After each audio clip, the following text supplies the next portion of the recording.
primeiro lugar, eu queria que você falasse rapidinho para nós. O que é a asma, como ela consiste, como ela acontece às pessoas? Então, Daniela, a asma é uma doença inflamatória, crônica na maioria das vezes, mas também pode ser episódica, que ocorre nos pacientes geneticamente predispostos, acarretando um processo inflamatório crônico nos brônquios desse paciente.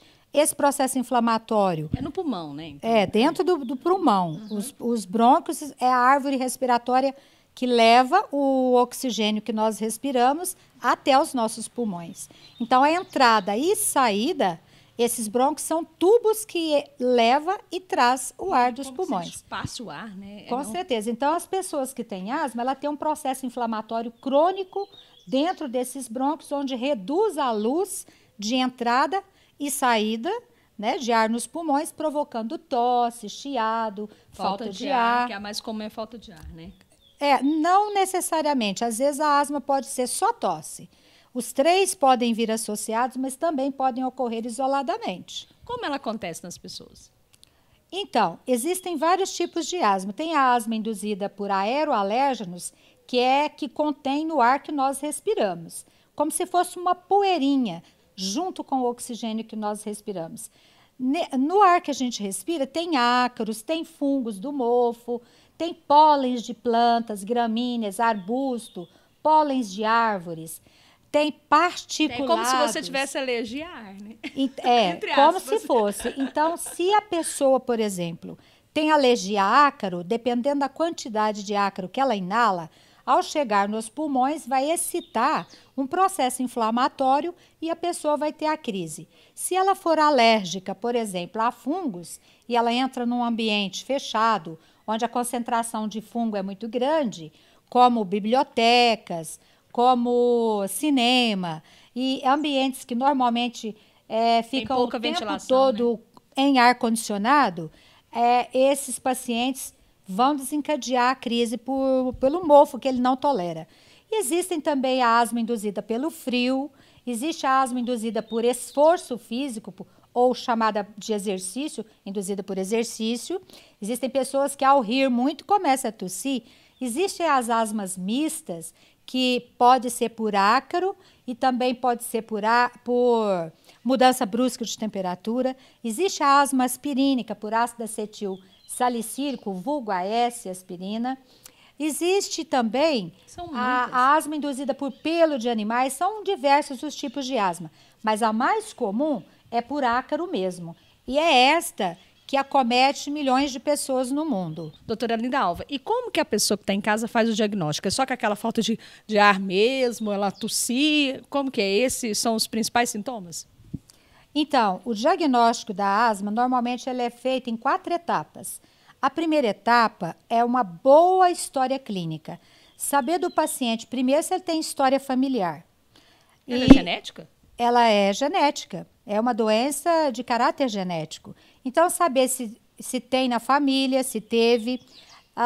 Saber também que hora que essa crise vem, se mais noturna ou diurna. Saber se o paciente trabalha com algum poluente, por exemplo, a asma do padeiro, normalmente aparece depois que o indivíduo geneticamente predisposto à alergia ao trigo vai trabalhar numa panificadora. Saber a função que ele exerce e, depois de uma história completa, passar para a segunda etapa, que é o exame físico. No exame físico, observar se esse paciente tem a preguinha de Denny-Morgan, se esse paciente tem a prega transversal do nariz, de fazer esse movimento com o nariz, se ele tem a arcada dental desalinhada, se ele é um respirador bucal. Se isso ocorrer, provavelmente ele vai ter uma rinite. Isso já dá um indício para a pessoa, para quem está examinando o paciente, que ele tem uma alergia respiratória.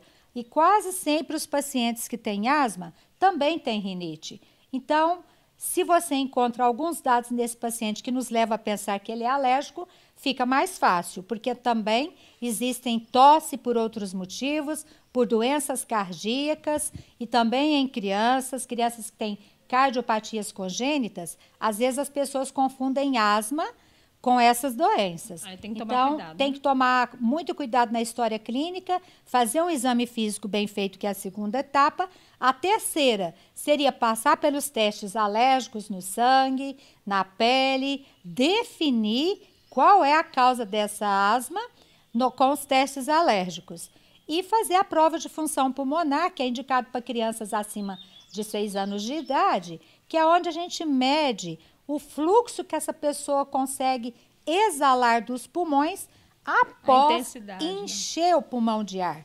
Então, nós chamamos isso de prova de função pulmonar, para saber se há ou não obstrução. Porque o exame vai nos dar o diagnóstico de processo obstrutivo ou não. E tem também na quarta etapa, que é onde nós vamos identificar e começar a tratar esse paciente, adequando ele ao tipo de asma que ele está desenvolvendo. No caso, a pessoa está com asma, está diagnosticado. Qual o tratamento hoje recomendado? O que, no caso, a alergista recomenda? No caso, se for uma asma alérgica. Né? Então, tanto nós alergologistas como os pneumologistas, nós indicamos medicações para alívio da crise e as medicações de uso prolongado. Normalmente, usamos broncodilatadores durante as crises e mantemos esse paciente sob controle com corticoides inalados. E aquelas bombinhas? É aquelas bombinhas? As bombinhas são exatamente os broncodilatadores para abrir o bronco desse paciente, que são usados para resgate da função normal. Então, o paciente entrou em crise, vai para as bombinhas. Aí vem aquele tabu, bombinha faz mal? Bombinha faz sofrer do coração? A resposta é não. Não. As bombinhas só podem trazer algum risco se o paciente já é cardiopata. Se ele não for, as bombinhas não fazem mal. Pelo contrário, elas salvam vidas. Existem quadros de asma que aparecem na primeira infância e até os 10, 12 anos desaparece. Né? Tem como tratar e às vezes, esse indivíduo que teve na infância vai voltar na idade adulto jovem, dos 30 aos 35 anos. Tô fora, existe não pode. Também... Tô fora. Existe também... Eu já me enquadro nessa, não quero não. Existem a asma do idoso, que aparece depois da terceira idade. Agora, o tratamento, ele é um tratamento caro, contínuo, de alto custo. O paciente asmático, ele não tem qualidade de vida, ele não tem... como, por exemplo, a criança brincar o dia todo, correr o dia todo, não tem vida ao ar livre. Porque ele não consegue respirar. Porque ela pode entrar em crise, dependendo do que ela tem. Existe também a asma induzida pelo leite, pelo ovo, né? Que é a asma alimentar, que graças a Deus é mais rara, mas existe. E o tratamento, ele vai de encontro com o alérgeno que desencadeia a crise no paciente.